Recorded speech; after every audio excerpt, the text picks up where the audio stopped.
السلام علیکم ورحمۃ اللہ وبرکاتہ۔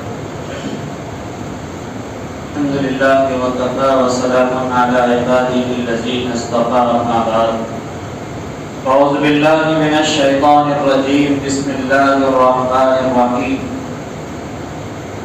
یا ایھا الذین آمنوا اذا نودی للصلاة من یوم الجمعہ فاسعوا الی ذکر اللہ وذروا البیع ذالکم خیر لکم ان کنتم تعلمون۔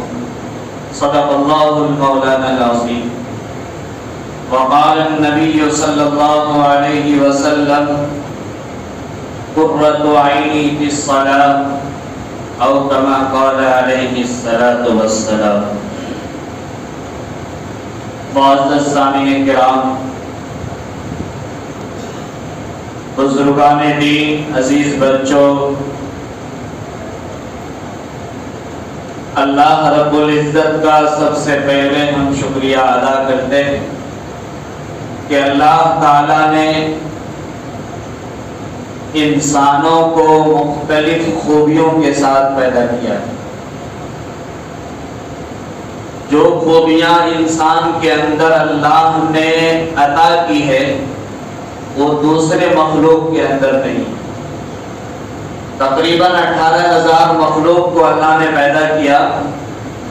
ان 18,000 مخلوقوں میں سب سے زیادہ امتیازی صفت اور اشرف المخلوقات کا درجہ اللہ نے انسان کو دیا۔ اس لیے انسان کو چاہیے اللہ کا ہمیشہ شکریہ ادا کرے۔ اللہ کی تعریف اور حمد کے بعد درود و سلام بھیجتے ہیں آقا انعامدار جناب محمد رسول اللہ صلی اللہ علیہ وسلم کی ذات گرامی پر کہ اللہ تبارک تعالیٰ نے ہم سب کو اپنا سب سے محبوب نبی، آخری نبی کے ہمیں امتی بنایا۔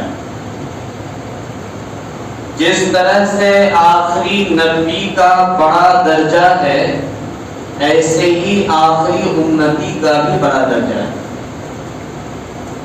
یہ میں اس لیے کہہ رہا ہوں کہ آج امت کے اندر جیسی جیسی خامیاں اور برائیاں پائی جا رہی ہے، ایسی ایسی خامیاں اور برائیاں اگر دوسری قوم میں پہلے پائی جاتی تھی تو اس قوم کو ہلاک کر دیا جاتا۔ لیکن آج امت صحیح سلامت موجود ہے، یہ صرف پیارے نبی جناب محمد رسول اللہ صلی اللہ علیہ وسلم کی برکت اور عنایت کے صدقے میں، اور ہم ان کی امتی ہیں، اسی لیے اب تک تمام گناہوں کے ساتھ زندہ ہیں، ورنہ اللہ کو گناہ سے بہت زیادہ نفرت ہے۔ اللہ کی حکم کا اگر کوئی باغی بن جاتا ہے تو اللہ کسی بھی طور سے اس کو پسند نہیں کرتا۔ اندازہ لگائیے اس واقعہ سے کہ ابلیس جنہوں نے لاکھوں برس تک اللہ کی عبادت کی، جس کو شمار نہیں کیا جا سکتا، اللہ تعالیٰ نے ان سے کہا آدم کی سجدہ کرو، فسجدوا الا ابلیس، تمام فرشتے سجدہ میں گئے لیکن ابلیس نے انکار کیا۔ ابلیس اتنی لمبی مدت تک عبادت کرنے کے باوجود، سجدہ کرنے کے باوجود، فرشتوں میں اعلیٰ مقام بنانے کے باوجود، اللہ کا مقرب بننے کے باوجود، ایک سجدہ کے انکار کرنے کی وجہ سے اللہ نے ہمیشہ کے لیے جنت سے نکال دیا۔ تو کیا سمجھ میں آیا؟ اللہ کا حکم ٹوٹتا ہے تو اللہ سخت ناراض ہوتا ہے، اور اللہ کو حق ہے وہ جس انداز میں چاہے اپنے بندہ پر عذاب مسلط کر دے۔ پچھلی قوم کو اللہ نے کہیں ڈبا کر کے ہلاک کیا، کہیں پتھر کی بارش برسا کر کے ہلاک کیا، کہیں تند و تیز ہوا چلا کر کے اڑا دیا، اور کہیں اللہ تعالیٰ نے چین کی آواز بھیج کر کے کان کے پردہ کو پھاڑ دیا اور ہارٹ اٹیک ہو گئے، قوم کی قوم تباہ ہو گئی۔ مختلف انداز سے اللہ تعالیٰ نے انسانوں کو ہلاک کیا ہے۔ تو تو اللہ کو حق ہے اللہ کے حکم کے خلاف بندہ چلے تو فوراً اللہ کی پکڑ آ جائے، فوراً اللہ تعالیٰ انتقام لے لے، فوراً اللہ تعالیٰ اس پر اپنا عذاب بھیج دے۔ لیکن اللہ عذاب نہیں بھیج رہا ہے، ڈھیل دے رہا ہے، تو اس سے ہمیں تنگا نہیں چاہیے، تکبر نہیں کرنا چاہیے، بلکہ انسان بنایا ہے تو سوجھ بوجھ سے فوراً اس کے کفارے کے طور پر اس کے لیے توبہ کرنا چاہیے اور آگے کے لیے راہ عمل تیار کرنا چاہیے، آگے کی زندگی کے بارے میں سوچنا چاہیے۔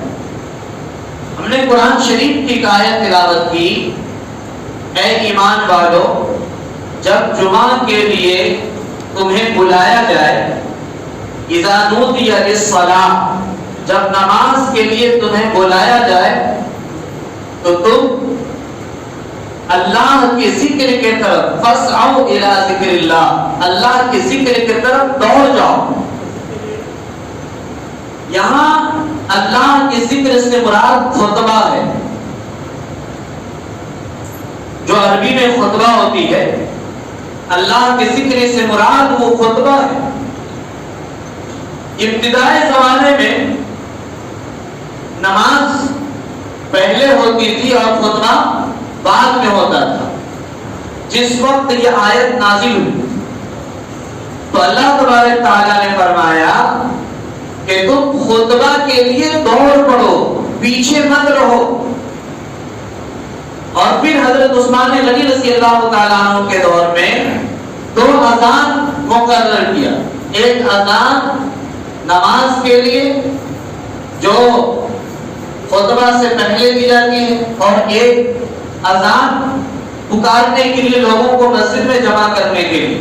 یہ حضرت عثمان غنی رضی اللہ تعالیٰ عنہ کے دور میں 2 اذانیں دی جاتی رہی، ورنہ پہلے ایک ہی اذان دی جاتی تھی، اور اس اذان پر سارے کاروبار اپنے سب کچھ کو چھوڑ کر مسجد آنا ضروری تھا، اور یہی حکم آج بھی۔ اور وہ حکم ہے کس وجہ سے؟ وہ حکم ہے خطبہ سننے کی وجہ سے، یا یہ کہہ لیجئے کہ خطبہ کے بعد جو نماز ہوتی ہے، نماز جمعہ، اس نماز کی ادائیگی کی وجہ سے، کیونکہ عام نماز، جمعہ کی نماز عام نماز کی طرح نہیں، بلکہ جمعہ کی نماز الگ نماز ہے۔ پورے شہر کے لوگ ایک جامع مسجد میں آ کر نماز پڑھتے ہیں، اس لیے یا ایھا الذین آمنوا اذا نودی للصلاۃ من یوم الجمعہ فاسعوا الی ذکر اللہ وذروا البیع ذلکم خیر لکم ان کنتم تعلمون۔ جب اللہ کے ذکر کے لیے تمہیں بلایا جائے جمعہ کی نماز کے لیے، تو تم سارے کام چھوڑ کر مسجد آ جاؤ، اللہ کے ذکر کی طرف دوڑ جاؤ۔ بیع، خرید و فروخت کو چھوڑ دو، یہ تمہارے لیے بہتر ہے اگر تم سمجھداری رکھتے ہو۔ اس کا مطلب یہ ہے کہ اللہ کے ذکر کو سننا، خطبہ سننا، یہ بہت اونچا عمل ہے، اس کا اجر و ثواب بہت بڑا ہے، کیونکہ جب خطبہ شروع ہو جاتی ہے تو فرشتہ جو تمام لوگوں کا مسجد میں آنے والے کا نام اپنے رجسٹر میں درج کرتے ہیں، خطبہ شروع ہوتے ہی وہ رجسٹر بند کر کے بیٹھ جاتے خطبہ سننے کے لیے۔ جب فرشتہ خود رجسٹر کو بند کر دیتے ہیں تو اس سے اندازہ لگائیے کہ اس خطبہ کی اہمیت کتنی اونچی، اور اس خطبہ کو ضائع کر دینا یہ کتنی بڑی ہمارے لیے جو ہے نقصان کی بات ہے، کتنی بڑی کمی کی بات ہے۔ ذالکم خیر لکم ان کنتم تعلمون۔ فَإِذَا قُضِيَتِ الصَّلَاةُ فَانتَشِرُوا فِي الْأَرْضِ وَابْتَغُوا مِن فَضْلِ اللَّهِ۔ آگے اللہ تعالیٰ فرماتے ہیں جب تم نماز پڑھ چکو، نماز سے فارغ ہو جاؤ تو وَابْتَغُوا مِن فَضْلِ اللَّهِ، اللہ کا فضل تلاش کرنے کے لیے زمین میں پھیل جاؤ۔ جمعہ کی نماز پڑھ لی تو پڑھنے کے بعد کھانا پینا کھا کے روزی تلاش کرنے کے لیے پھیل جاؤ۔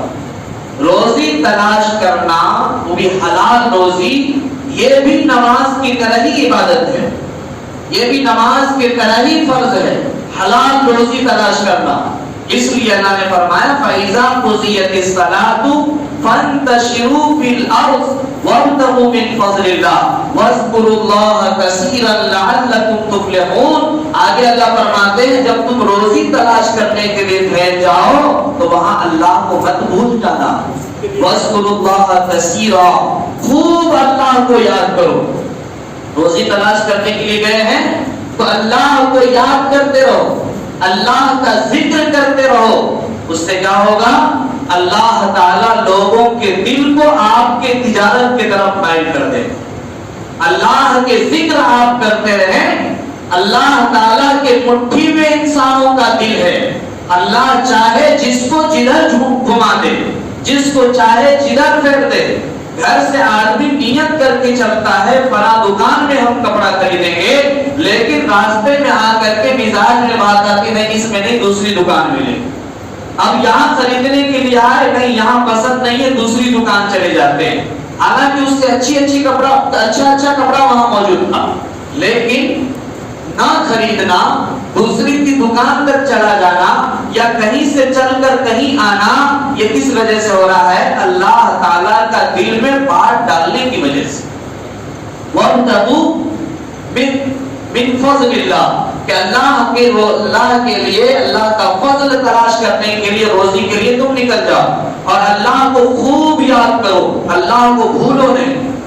یہاں ٹھہر کر ہمیں ایک بات یاد رکھنا چاہیے, وہ یہ ہے کہ اللہ تعالیٰ نے اس آیت کے اندر دو باتوں کو بیان کیا ہے.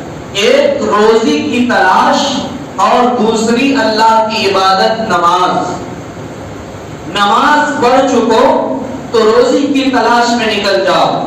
یہاں اعتدال کی زندگی, اپنے زندگی کے اندر جس مراحل میں آپ چل رہے ہیں وہاں اللہ نے اس آیت کے ذریعے ہمیں اعتدال کی زندگی بتایا ہے, توازن کی زندگی بتایا ہے.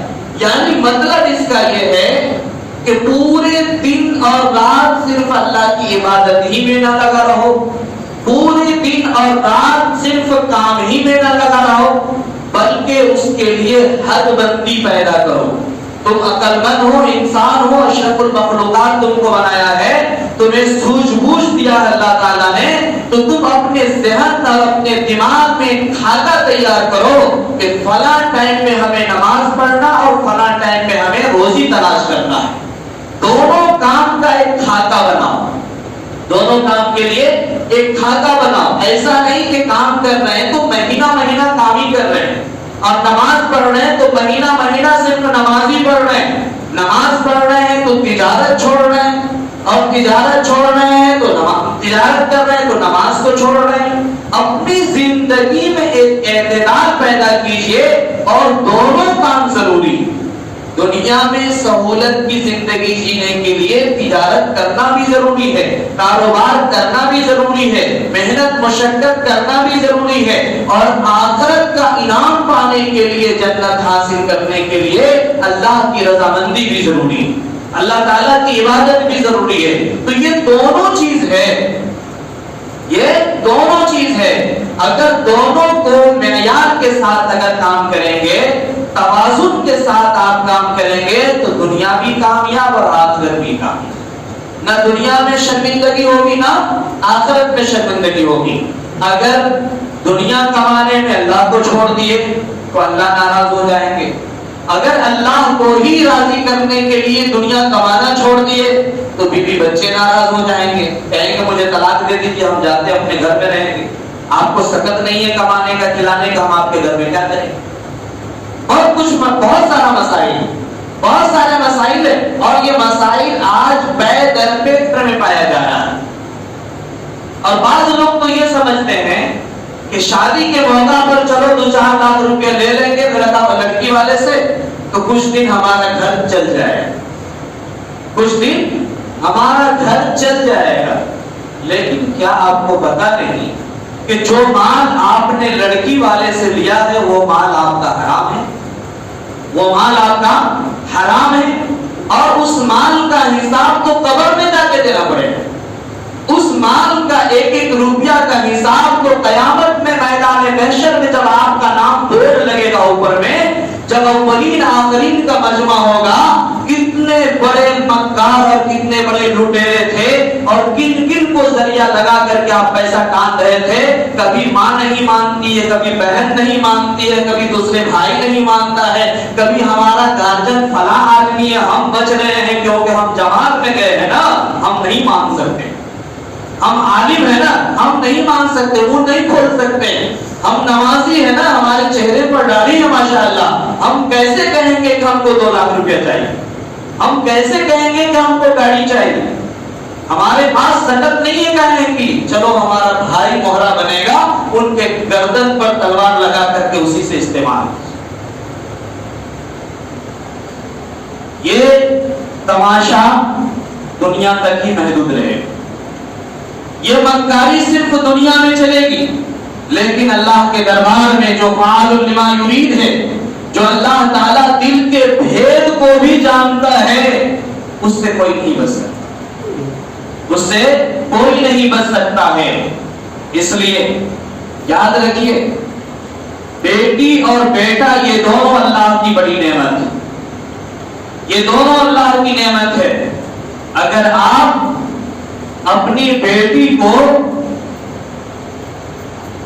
ہلاکت میں ڈال رہے ہیں یا اپنے بیٹا کو ہلاکت میں ڈال رہے ہیں اور یہ سمجھتے ہیں کہ کل قیامت کے دن ہم سے کچھ نہیں ہوگا، وہ تو بالغ ہے، وہ تو سوجھ بوجھ رکھنے والا ہے، وہ خود لیا ہے، ہم کو اس سے کوئی مطلب نہیں ہے، تو یہاں پر جا کر کہنا پڑے گا کہ آپ نے اپنی اولاد کو اس انداز سے تربیت نہیں کیا، آپ نے اپنی اولاد کو وہ تہذیب نہیں سکھایا ہے کہ وہ آپ سے باہر نہ جائے، آپ نے ان کو سلیقہ نہیں سکھایا ہے، آپ نے اس کو انسان بنایا ہی نہیں ہے، اس وجہ سے وہ آپ سے باہر زندگی گزار رہا ہے، اس لیے وہ آپ کے حکم کو نہیں مان رہا ہے۔ جو ماں باپ پیدا کیا ہے، اولاد اس کی بات نہ مانی، اس سے بڑی شرم کی اور کیا بات ہو سکتی، اس سے زیادہ گری ہوئی اور کیا بات ہو سکتی۔ اور یہ معاملہ شادی کے وقت ہی آتا ہے کہ میرا بیٹا نہیں مانتا، گانا بجانا لگا ہوا ہے، لڑکی لڑکیاں لڑکے ڈانس کر رہے ہیں، ناچ رہے ہیں، کیوں بھائی آپ کو شرم نہیں؟ آپ مسلم سماج میں جی رہے ہیں، اللہ نے آپ کو کلمہ کی توفیق دی، ایمان دیا، آپ کے گھر میں گانا کیوں بج رہا ہے؟ کہ بچہ نہیں مانتا، بچہ میرا نہیں سمجھتا ہے۔ آخر وہی بچہ تو آپ کو قبر میں لے کے جائے گا، وہی بچہ تو جہنم کی دہتی ہوئی آگ میں لے کر کے جائے گا۔ یا ایھا الذین آمنوا قوا انفسکم واہلیکم نارا، اے ایمان والو بچاؤ اپنے آپ کو، اپنے اہل و عیال کو جہنم کی آگ سے، اپنے آپ کو بھی بچاؤ اور اپنے اہل و عیال کو بھی بچاؤ، بچے کو بھی بچاؤ جہنم کی آگ سے۔ ہر مقام پر اولاد مانتی ہے لیکن شادی بیاہ کے موقع پر نہیں مانتی، شادی بیاہ کے موقع پر وہ آپے سے باہر ہو جاتی ہے، ایک تھپڑ میں تو بچہ کہاں چلا جائے گا پتا نہیں، لیکن چونکہ وہاں خود کا من ہوتا ہے کہ ہمارے گھر میں آرکیسٹرا لگے، خود دل کے اندر یہ خواہش ہوتی ہمارے دروازے پر گانا بجے، اس سے میرا کیا نقصان ہوگا، اس سے سماج کا کیا نقصان ہوگا؟ ہماری نسل تباہ ہو رہی ہے، ہماری نسل تباہی کے موڑ پر جا کر کھڑی ہے۔ آج میاں بیوی کو کھڑا کیا جائے اور ایک سے پوچھا جائے آیت الکرسی پڑھ کے سنائیے، تو کہیں بیوی پڑھتی